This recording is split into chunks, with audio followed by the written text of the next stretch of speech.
Hey y'all, welcome back to my channel. I'm back with Dr. Campbell, one of my favorite people ever. So you guys have seen any of the videos with him, you know this. Kind of want to spare you the long introduction because we've done so many videos together. But Dr. Campbell was my advisor when I was in the master's program, and now the research lab has turned into the coolest thing ever. We pretty much do, well, Dr. Campbell leads exclusively physique enhancement science. Research, yes. Yeah. So literally I was actually just here today with the physique science Yeah, club. you came to our research meeting, Yeah. and What there was- 25 of, or almost all of them were there. And so you got to hear all of the operations, the plans for next year. It's really cool. It's turned, when I did it, we've talked about it, it was literally me, Danielle helping out, and you. That was it. And now they're, which is fine. Actually, I had a great time with it. But now it's completely different. There's 25 people interested in this, and they run a really tight ship. So there's nutrition coaches, there's trainers, there's lab coordinators. It's a group effort to, put together the study. So it's a lot of leadership positions. If you guys are ever interested, we've had a lot of people who have reached out who've now come to this program.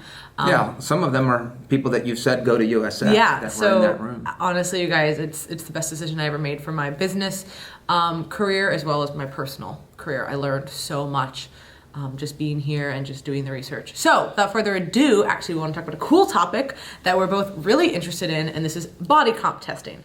So first and foremost, if you have a fitness goal, you do not need to get your body comp tested.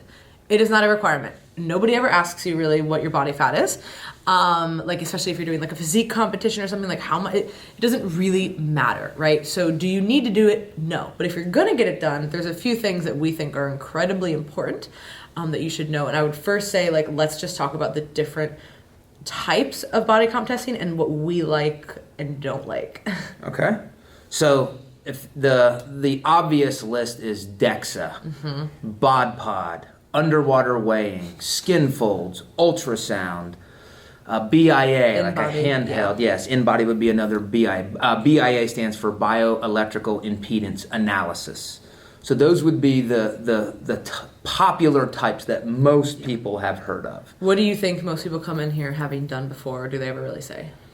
No, that's not a question we screen for, but I think most people probably do some type of scale-based BIA, like their bathroom scale, or they all want to do DEXA. Yeah. DEXA is the most glorified. Yeah. And when I was in my undergrad, we called DEXA the gold standard, and that was in obviously the school, the more scholarly, areas. But a lot of people, I don't know why I said this, scholarly areas, the university research, that was known as the gold standard.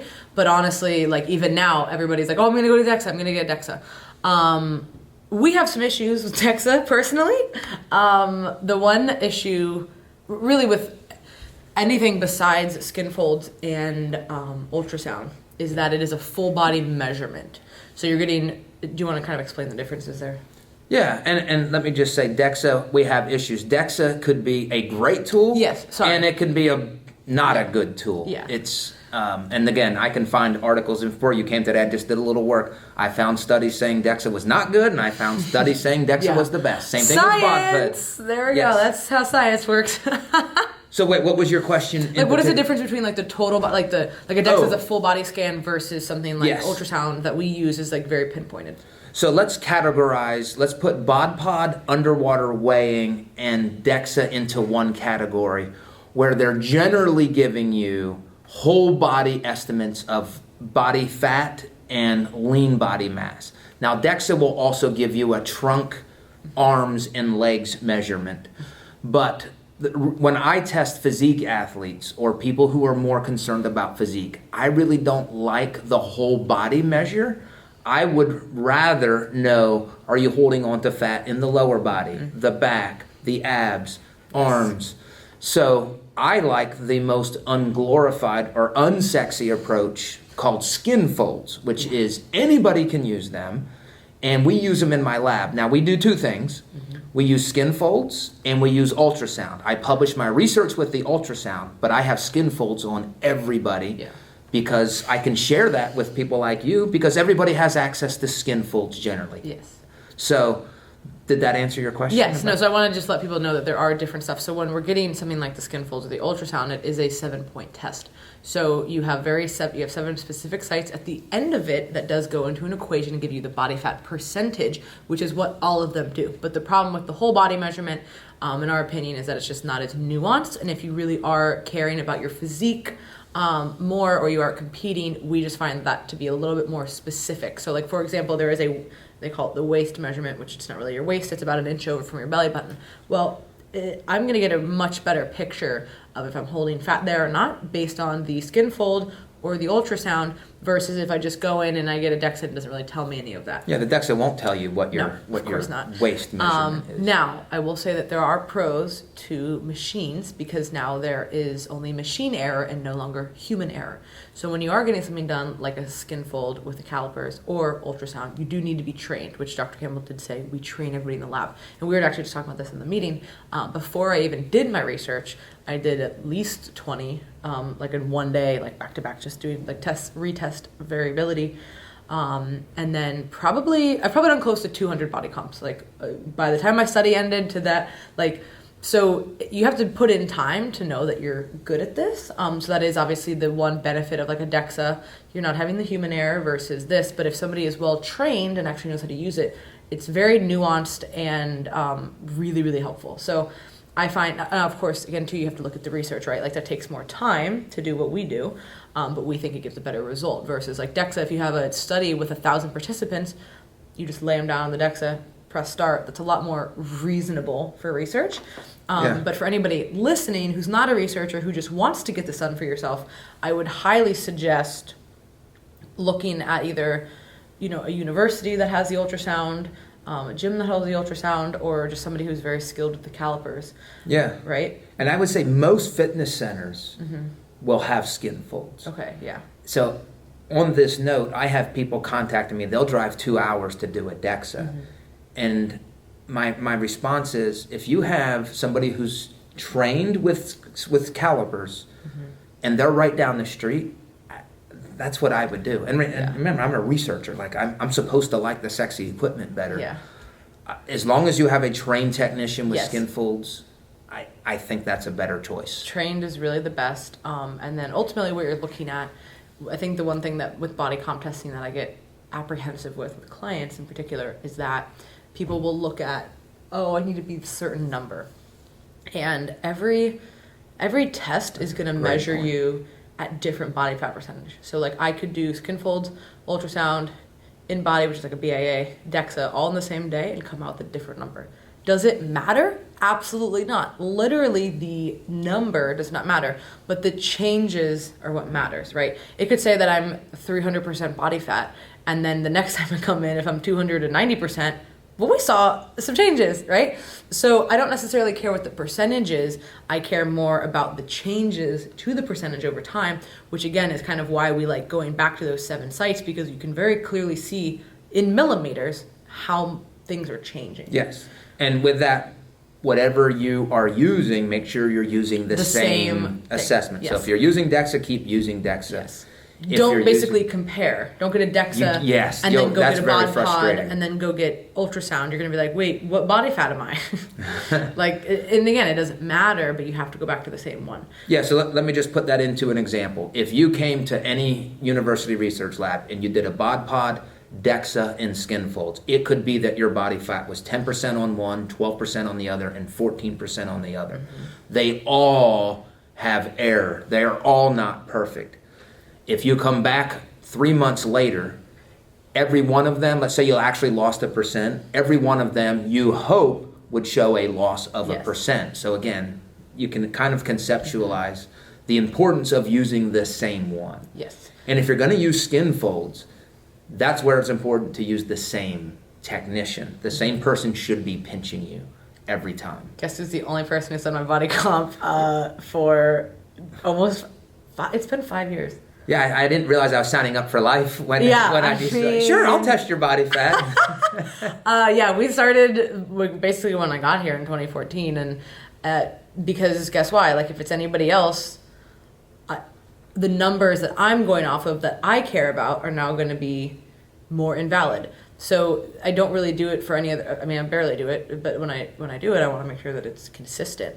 And on a consistency note, one thing that I really want to talk about that I think is so important, because I have clients who ask me all the time, where they tell me their update. Hey, it's 2 p.m. I'm going to get a DEXA. What? No, don't do that. Okay, you're wasting your money. Anytime you are not fasted from food and water, the results are completely invalid. Why? So your body weight sets the entire formula for a DEXA, any of these measures. So what you want to do is make sure, let's just say you were to drink half a gallon of water and you had chicken breast and some I don't know, broccoli before the test. Like a fucking terrible day.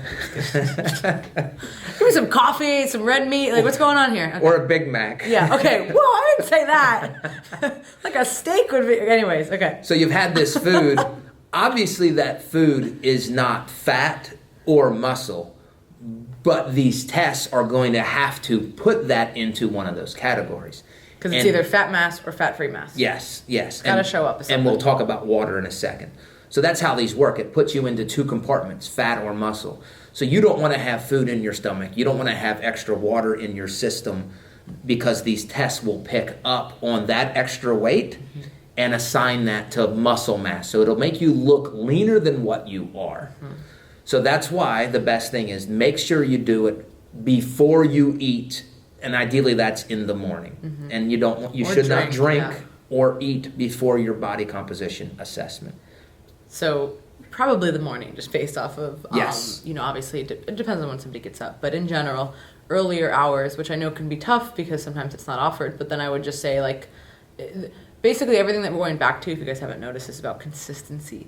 So the same person, the same methods, and same time. The only way that you can control what the results are is what you were putting in your body before or not. So you don't want to make any drastic changes before this kind of a test. You just want to come in fasted completely, and then you can drink afterwards. So I know that can be frustrating to hear, but yeah, your tests are probably invalid if you've been going, and especially because here, guess what, if you go at 2 the first time and then you go at 2 the second time, unless you eat and drink exactly the same amount of stuff, then it's not consistent, right? So if you go at 2 one time and you have 2 or 3 meals and half a gallon of water, and then the next time you go at 5 p.m., right? Or then the next time you go at 11 a.m., like, that's just completely different. So we want to control as many variables as possible. So people, or technician, the scientific term, technician, control the method, control the time. Those are going to be the biggest things with body comp testing. What did you want to mention about the water? Which is definitely important to mention. Yeah, so water is if research labs will also test your water. So it's funny, like when we did your study, we didn't have a water machine, and now we do. So in a perfect world, you would also get your body water tested.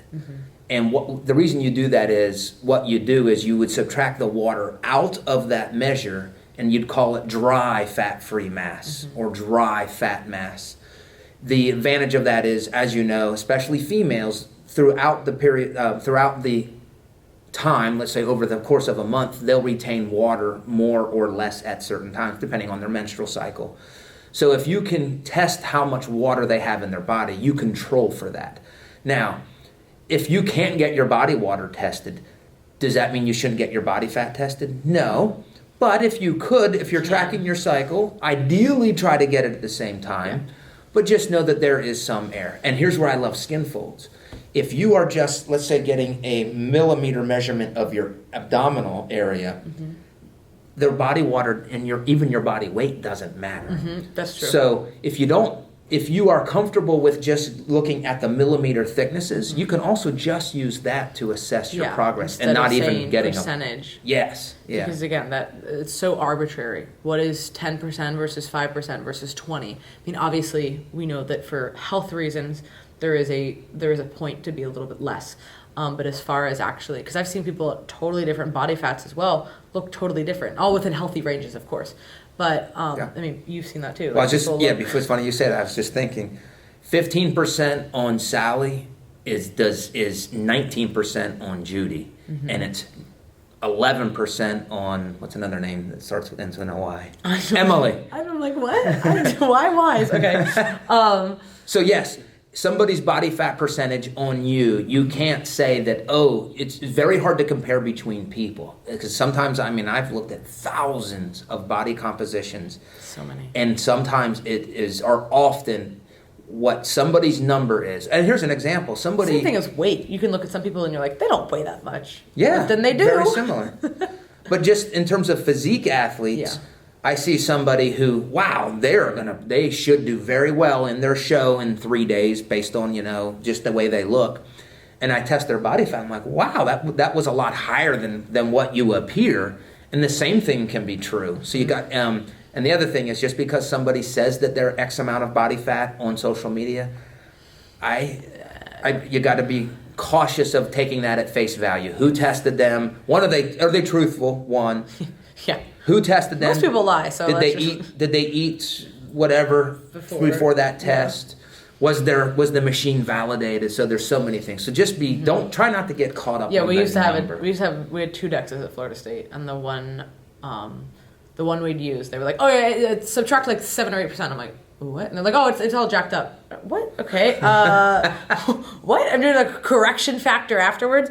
So yeah, there's definitely, again, depending on what machine you use. I could have done 2 DEXAs that day and had different responses. Yeah. So now I will say DEXA is obviously good for getting bone mineral density, which you can't it's the gold standard for bone mineral density. You can't get that anywhere else. And I would say that it's probably out of the machines a better option just because there's very little error involved. But like as far as what you gotta press a button and it goes. But there might be machine errors as far as. Yeah, but the DEXA is probably the most reliable. The worst is bod pod. Yes, I've seen crazy ones with that one. Anytime somebody tells me that, I'm like, I would just maybe save your money unless you're getting this for free. But honestly, it's probably just not the best. I would say I'm definitely surprised at how good the in-body is, which is what we use to measure the water. Mm-hmm. We don't necessarily use it for the body fat percentage, but I do feel like it's not the worst option either. No.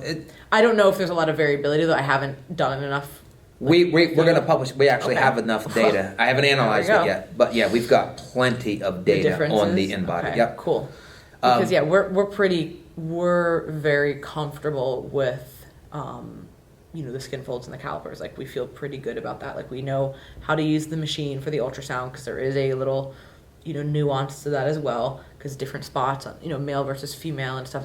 You can't blindly trust the software. No, not at all. And that is where, you have to be trained. And I learned so many weird things. Like, basically, I could just write a whole list of just patterns and things that we saw with the ultrasound, just based on people and the spots and gender, etc. But where was I going with that? Wow. I have an observation about the DEXA. Okay, yeah, go. So in my experience, DEXAs do tend to measure people higher. So if you get a DEXA and you're like, oh, wow, I had no idea. Sure. Yeah, if you're just, shocked at your value, that's probably not surprising. If I were to test you on Skinfolds, you may be less. I don't know how much less, 3 or 4%, but DEXAs measure high in my experience. And that's what I kind of want to round out with is if you are somebody who doesn't think that they can get a test like this done and be very surface level with it, look at the numbers, take the data, and move forward, I would highly suggest not getting it. Because again, there's not really any reason to get it other than if you just want more data. So for me, like we've done it to where I've had I'll measure it multiple times during prep and I'll have people ask me, how do you do that? Like, doesn't it get to you? Not at all. I'm literally looking at this as just another number, simply like I look at my scale weight. And I understand typically where I need to be in order to be sage lean because now I've done it a few times with the same person, the same machine. So I just look at it as face value and say, yep, this is what it is. I don't have any issue over it, right?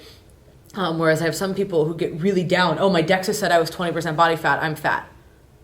No, you're not. You know what I mean? So, on that note, very few females would be under 20% on a DEXA. Very few. Okay, that's good to know. See, people here on social media, 8% body fat. Shut up. You know what I mean? Like, first of all, if you're 8% body fat as a female walking around year round, That is not healthy. But outside of that, again, it could have been when you measured it, what you measured it with. So don't compare those kind of values. Only compare your own value. And if you think that it's going to be an issue for you, don't do it. And we really encourage people only to do it if they're interested in seeing the changes over time. And particularly, we like seeing where the changes are happening. Yeah, exactly. So yeah, that's our body comp testing kind of, I guess, rant/education, and just want to give you guys some more, real feedback that you can use when you're thinking about getting this done, or what you should do, if you should even do it. And I actually do want to come back and do another video on RMR, because we do, of course, use that in our research, and people will ask about that as well. So stay tuned. We will definitely do a RMR video, which looks pretty crazy. It looks like I'm in like a sci-fi movie. What does RMR stand? What is that? Resting metabolic rate. Okay. Sorry. I was like, wait, is this like a trick question? Like, what is RMR stand for? It's one of my Instagram. Oh my God. Yes, if you do not follow Dr. Campbell, you should. He's been killing the game. Oh, that was a great segue. That was such a good segue. It's not like you planned that or anything. Oh, this great guy gave me this advice. He literally said that earlier in the video. I was like, oh my, I know where this is going. But yes, Dr. Campbell has a great social media. He's been crushing Instagram. So it's at Bill Campbell, PhD. Yeah, don't say Dr. Campbell. It's Bill Campbell, PhD. So go follow him, learn more science things, and we will come back. I don't know when, but at some point soon with an RMR video. Awesome.